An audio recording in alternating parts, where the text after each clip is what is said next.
తాకట్లో ఉన్న మీ బంగారం ఈ రోజు ఎంత ధర చేస్తుందో కొమ్మూరి గోల్డ్ వాళ్ళకి కాల్ చేస్తే ఫ్రీ గోల్డ్ కాస్ట్ చెక్ చేసి చెప్తారు.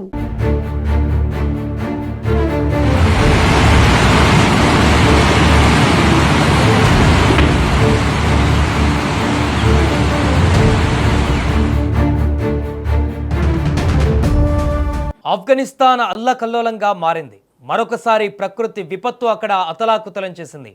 ఈసారి తూర్పు ఆఫ్ఘనిస్తాన్లోని నూరిస్తాన్ ప్రావిన్స్ను ఆకస్మిక వరదలు ముంచెత్తాయి. కొండ ప్రాంతాలలో కురిసిన కుండపోత వర్షాలతో చిన్న వాగులు, నదులు ఒక్కసారిగా ఉప్పొంగి జనావాసాలపై విరుచుకుపడ్డాయి. ఇప్పటి వరకు కనీసం 20 మంది ప్రాణాలు కోల్పోగా 80 మందికి పైగా గాయపడ్డారు. 100 మందికి పైగా గల్లంతైనట్లుగా అధికారులు వెల్లడించారు. గల్లంతైన వారిలో ప్రభుత్వ ఉద్యోగులు, పరోన్ నగర మేయర్ కూడా ఉన్నట్లుగా సమాచారం.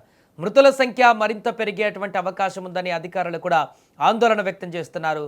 ఇక ఈ విపత్తు అత్యధికంగా నూరిస్తాన్ ప్రావిన్స్ రాజధాని పరోన్ నగరాన్ని ప్రభావితం చేసింది.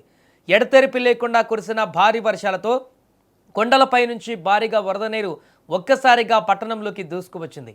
నది ఒడ్డున ఉన్న మార్కెట్లు, దుకాణాలు, ప్రభుత్వ కార్యాలయాలు, నివాస ప్రాంతాలు కొద్ది నిమిషాల్లోనే మట్టిలో కలిసిపోయాయి. వరదలు తగ్గిన తర్వాత అక్కడ మిగిలింది బురద, పెద్ద పెద్ద బండరాలు, శిథిలాలే. స్థానికులు ఎలాంటి భారీ యంత్రాలు లేకుండానే చేతులతోనే శిథిలాలను తొలగిస్తూ తమ కుటుంబ సభ్యుల కోసం వెతుకుతున్నటువంటి పరిస్థితి అక్కడ కన్నీరు పెట్టిస్తుంది. వరదల తీవ్రత ఎంత భయంకరంగా ఉందంటే వందలాది దుకాణాలు, మార్కెట్ సముదాయాలు పూర్తిగా వరదలు కొట్టుకుపోయాయి. రహదారులు, వంతెనలు దెబ్బతినడంతో అనేక గ్రామాలు బయటి ప్రపంచంతో సంబంధాలను కోల్పోయాయి. కమ్యూనికేషన్ వ్యవస్థ కూడా దెబ్బతినడంతో సహాయక బృందాలు ప్రభావిత ప్రాంతాలకు చేరుకోవడం కష్టంగా మారింది. కొండ ప్రాంతం కావడంతో హెలికాప్టర్లు, ప్రత్యేక రెస్క్యూ బృందాల సహాయం కూడా అవసరమవుతుంది.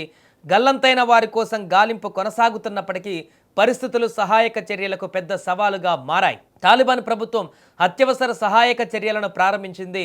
జాతీయ విపత్తు నిర్వహణ సంస్థ రెస్క్యూ బృందాలను రంగంలోకి దించి గల్లంతైన వారి కోసం గాలిస్తోంది.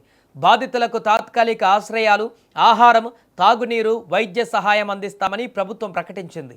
ఇదే సమయంలో మరో 10 ప్రావిన్సులలో కూడా భారీ వర్షాలు, ఉరుములు, ఆకస్మిక వరదల ప్రమాదం ఉందని వాతావరణ శాఖ హెచ్చరికలు జారీ చేసింది. ప్రజలు నదులు, వాగుల సమీపానికి వెళ్లవద్దంటూ కూడా సూచిస్తున్నారు.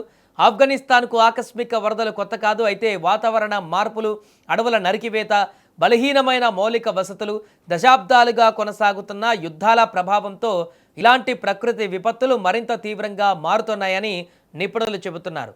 మట్టితో కట్టిన ఇల్లు ఎక్కువగా ఉండడం వల్ల వరదల సమయంలో ప్రాణ నష్టం కూడా అధికంగా జరుగుతోందని, ప్రస్తుతం నూరిస్తాన్లో గాలింపు చర్యలు కొనసాగుతున్నందున మృతుల సంఖ్య మరింత పెరిగే అవకాశం ఉందని అధికారులు చెబుతున్నారు. ఇక ఏదేమైనా ప్రస్తుతం ఆఫ్ఘనిస్తాన్లో ఉన్నటువంటి దారుణమైనటువంటి పరిస్థితులు అయితే అక్కడ ప్రజలు ఏ రకమైనటువంటి పరిస్థితుల్లో ఉన్నాయో అర్థం పడుతున్నాయి. ఒక్కసారిగా వచ్చినటువంటి వరదలకి అక్కడ అనేక మంది గల్లంతై, అనేక మంది ప్రాణాలు కూడా కోల్పోయినట్టుగా తెలుస్తుంది. సహాయక చర్యలు పూర్తయిన తర్వాత దీని నష్టం ఎంత మేరకు ఉందనేది బయటకు వచ్చేటువంటి అవకాశం ఉంది.